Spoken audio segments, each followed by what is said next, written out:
Edhe një verë me premtime pa realizim për hapjen e pishinës së mbyllur në Kërçov.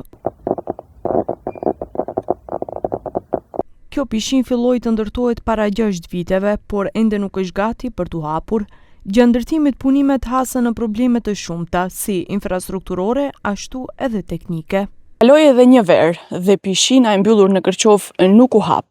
Kjo pishinë është premtuar prej vitesh, por siç mund të shihet ka përparim prej dallim prej viteve tjera, pasi që për një kohë të gjatë qëndroi vetëm në fazën karabin.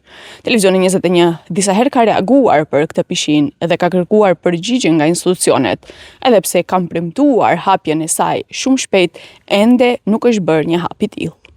Në mars të këtij viti, zëvendësministrja e transportit Safie Sadiku Shahini tha se pishina do të hapet brenda 10 ditëve, por ishte vetëm një premtim pa realizim. Pishina në Kërçov është në fazën përfundimtare të realizimit. Të gjitha punimet ndërtimore dhe teknike janë drejt përfundimit dhe pritet që brenda 10 ditëve të bëhet hapja solemne.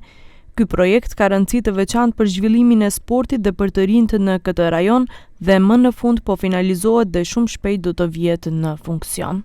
Për këtë pishinë kemi pyetur edhe kryetarin e komunës së Kërçovës Aleksandar Jovanovskin, i cili gjatë fushatës së tij parazgjedhore u zëtua se do të bëjë gjithçka që pishina të hapet shpejt. Kohë më parë, ai deklaroi se ka probleme teknike administrative, por siguronte se me ekipin e tij sa më shpejt do ta lëshojnë në përdorim.